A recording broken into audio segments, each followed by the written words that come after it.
Before she could respond, he turned and strode toward the front door, leaving Susan blinking in stunned silence. At Omnicorp office, Ethan settled into his chair, flipping through a report when Felix entered. The assistant froze the second his eyes landed on Ethan's suit. "Young Master Williams, your suit." Without looking up, Ethan calmly replied, "Susan bought it on the streets yesterday." Felix's mouth twitched, unsure whether to laugh or be impressed. Just then, Daniel appeared at the door, already grinning like he'd won the lottery. "Wow, you're actually wearing a street-bought suit?" Daniel teased, his tone dripping with mock astonishment. "Is this still the same Ethan Williams who only wears custom-made couture?" Ethan's eyes narrowed dangerously. "As the boss of a corporate company, you seem to have a lot of free time. Too idle, huh?" "Hey now." Daniel raised his hands defensively, suppressing a smirk. "I just felt terrible not seeing you even for a day." His gaze dropped back to the suit, recognition flashing across his face. "Wait, that's DG's limited edition." Daniel let out a low whistle. "I thought you only wore bespoke designs. Unless you're wearing it because Susan bought it for you." Before he could finish, Ethan flung a folder at his face with a single icy command. "Get lost." Daniel barely dodged, laughing all the way. "Fine, fine. Don't be mad," he chuckled, still clearly enjoying himself. "I actually came to invite you. My grandpa's celebrating his 80th birthday tomorrow night. Are you coming?" Ethan leaned back in his chair, considering the invitation, though his expression remained unreadable. Daniel placed a sleek, gold-edged invitation card on Ethan's desk. His name shimmered under the office lights. Ethan's brows furrowed. Another 80th birthday banquet? It seemed like half of California's wealthy elite were reaching this milestone lately. Daniel leaned against the desk, his grin widening. "You'd better bring a partner this time." Ethan glanced up, suspicion clouding his features. "Why?" Daniel shrugged casually. "My sister's coming. You know she's been interested in you for years. And my grandpa, well, he's still hoping to set you two up." Ethan rubbed his temples, already regretting not throwing the invitation into the trash. He'd need someone to accompany him, preferably someone who would put an end to any matchmaking attempts. "Susan?"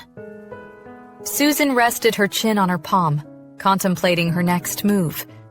She had spent the last 2 days perfecting the villa design while pondering ways to make Ethan hers, for real. A candlelight dinner? Get him drunk? But what if she got drunk before he did? He seemed almost immune to alcohol. Susan's phone buzzed on her desk, snapping her out of her swirling thoughts. She snatched it up, noting Ethan's name flashing on the screen. Her pulse quickened as she answered. "Where are you?" His deep, familiar voice came through, steady and authoritative. "In the office," she replied, clearing her throat to sound composed. "Send me your address. I'll pick you up in 20 minutes. She blinked in surprise. "What? Why?" "You're coming to a birthday banquet with me." Her heart skipped a beat. This is my chance. But then, pride flared.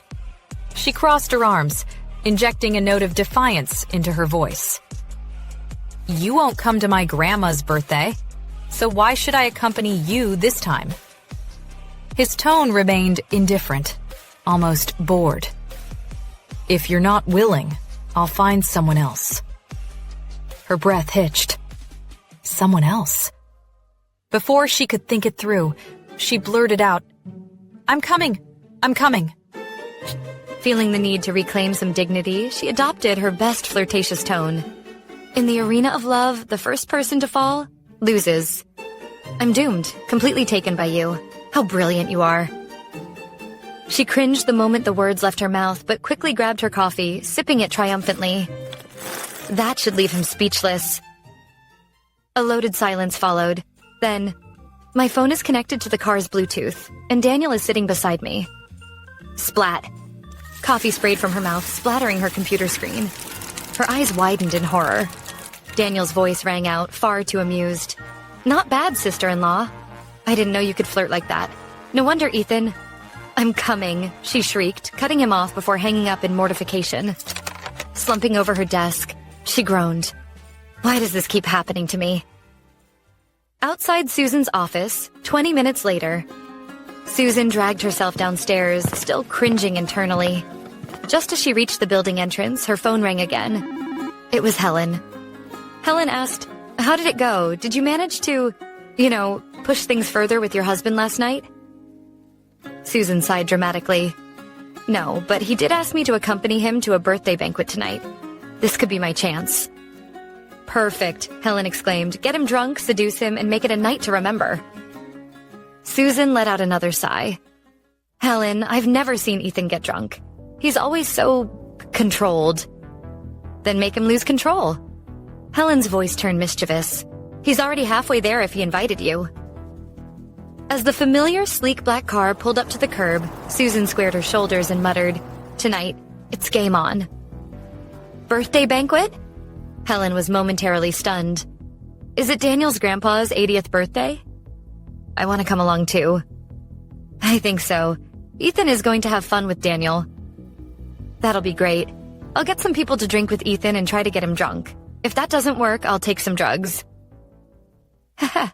Anyway, I'll definitely send him to your bed for the sake of your plan to become Jacob's cousin-in-law. Susan took a long, deep breath. Everything was being planned so abruptly that she had not mentally braced herself for it. However, Helen had begun to help her get everything ready in excitement. Susan stood by the road, lost in her swirling thoughts. Her fingers brushed against her burning cheeks as she imagined all the ridiculous plans Helen had suggested. Get him drunk, drag him to bed. Make him yours. Am I really going to go through with this? She wondered, chewing on her lower lip. The idea seemed both absurd and dangerously tempting. Beep, beep. The blare of a car horn shattered her thoughts. She jumped, startled, realizing she'd been zoning out for who knows how long. Inside the car, Ethan clenched the steering wheel, exasperation flashing in his dark eyes. Is she deaf? Beside him, Daniel leaned back, chuckling as he watched her fumbling awkwardly. Ethan, I think your wife's thinking about something dirty. And I bet you're the star of her daydream. Ethan shot him an icy glare. She's not you. Still, suspicion crept into his mind. What was she thinking? Daniel smirked. Honestly, the more I look at her, the cuter she gets. Can't believe you got her first. I live in the same city. You got lucky. A chill filled the air instantly. Ethan's voice turned lethal. Don't even think about it. She's not someone you can randomly fool around with. Without another word, he pushed the car door open and strode toward Susan, his long strides purposeful and commanding. Susan spotted him too late. Her face still flushed from embarrassment. Her eyes widened as she watched him approach, radiating confidence and control. She inhaled sharply, her heart thudding. Was this really happening? We're excited to be getting closer to our next big milestone of 5,000 subscribers. If you enjoy listening to stories like this, subscribe and become a part of this growing community.